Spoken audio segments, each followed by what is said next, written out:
নমস্কার বন্ধুরা, আমি আপনাদের হোস্ট মিষ্টি। আর আপনারা দেখছেন আপনাদের প্রিয় চ্যানেল জিওটিক্যাল।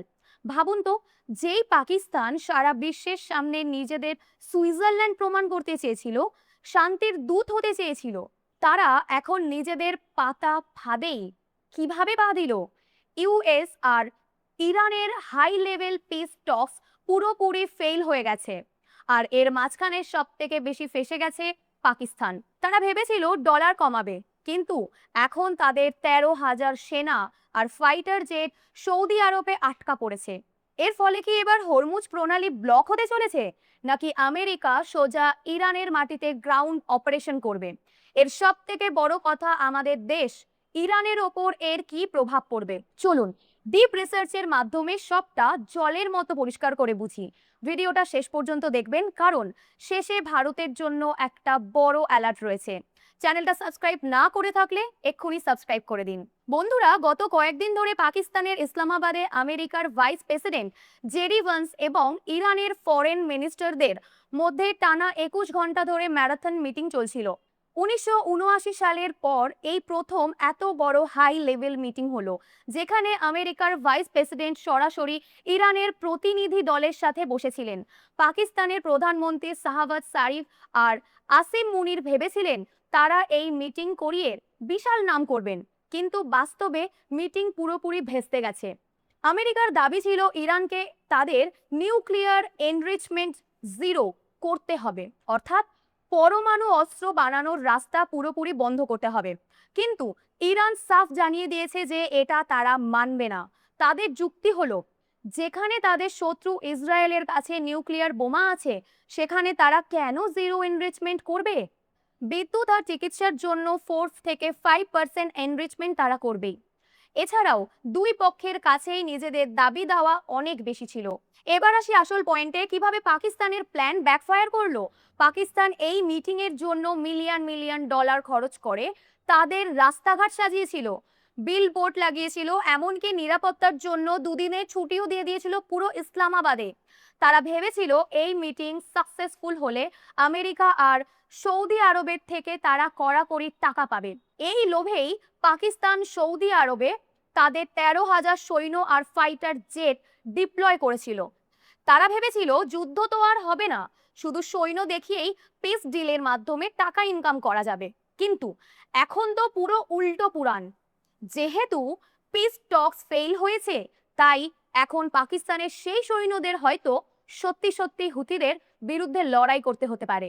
দয়া করে মনে রাখবেন, ভারতের ওপর এই প্রভাবের বিষয়টি আমার জিওপলিটিক্যাল অ্যানালিসিস, এটি আজকের দেওয়া মূল সোর্সের সরাসরি উল্লেখ নেই। আপনারা চাইলে বিষয়টি স্বাধীনভাবে যাচাই করতে পারেন।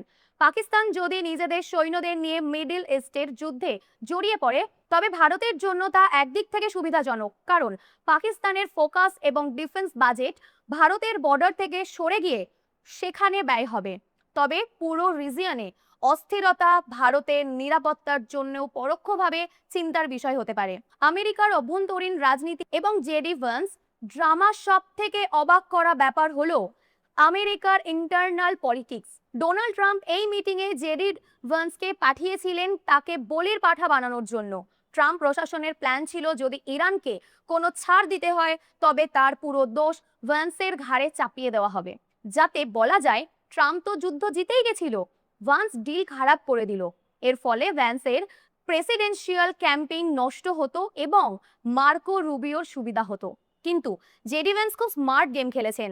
তিনি কোনো ডিল না করেই সোজা আমেরিকায় ফিরে গেছেন এবং বলেছেন, আমরা আমাদের বেস্ট অফার দিয়েছিলাম, ইরান মানেনি, তাই আমি ফিরে এসেছি।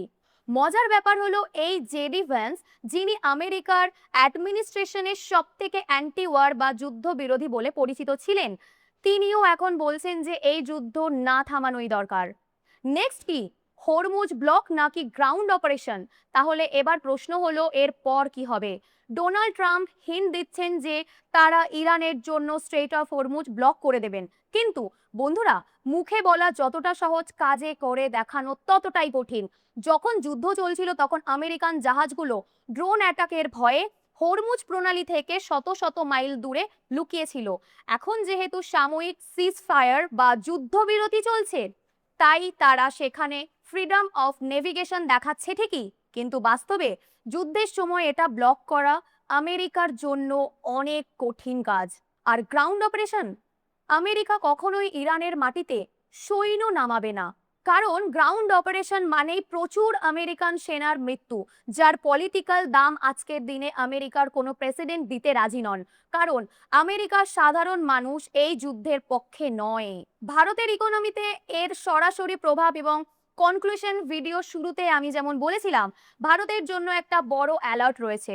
আবারও জানিয়ে রাখি, ভারতের অর্থনীতির এই সরাসরি অ্যানালিসিসটি আমার নিজস্ব জিওপলিটিক্যাল নলেজ থেকে দেওয়া, মূল সোর্সে এর উল্লেখ নেই। যদি সত্যি আগামী দিনে ডোনাল্ড ট্রাম্প বা আমেরিকা হরমুজ প্রণালী ব্লক করে দেয়, তবে গ্লোবাল অয়েল সাপ্লাই চেন বড়সড় ধাক্কা খাবে। ভারত তার অপরিশোধিত তেলের একটা বিশাল অংশ এই রুট থেকেই আমদানি করে। তেল আসা বন্ধ হলে বা সাপ্লাই কমলে ভারতের পেট্রোল ডিজেলের দাম আকাশ ছোঁয়া হবে। আর পেট্রোলের দাম বাড়া মানে ট্রান্সপোর্টেশন কস্ট বেড়ে যাওয়া, যা সোজা ভারতের বাজারে মুদ্রাস্ফীতি বা ইনফ্লেশন বাড়িয়ে দেবে। নিত্য প্রয়োজনীয় জিনিসের দাম মধ্যবিত্তের নাগালের বাইরে চলে যেতে পারে। বন্ধুরা, ইউএস আর ইরানের এই টেনশন এবং পাকিস্তানের এই ডাবল গেমে ফেসে যাওয়া আপনাদের কেমন লাগলো? পাকিস্তান কি এবার সত্যি নিজেদের পাতা ফাঁদে আটকে গেল? কমেন্ট সেকশনে অবশ্যই আপনার মতামত জানান। জিও পলিটিক্সের এমন সব সত্যি এবং ডিপ অ্যানালিসিস বাংলা ভাষায় সহজ করে বুঝতে জিওটিক্যাল চ্যানেলটিকে এখনই সাবস্ক্রাইব করুন। আর এই ভিডিওটি ইনফরমেটিভ মনে হলে আপনার বন্ধুদের সাথে শেয়ার করতে ভুলবেন না। দেখা হচ্ছে খুব তাড়াতাড়ি পরের ভিডিওতে। ততক্ষণের জন্য জয় হিন্দ।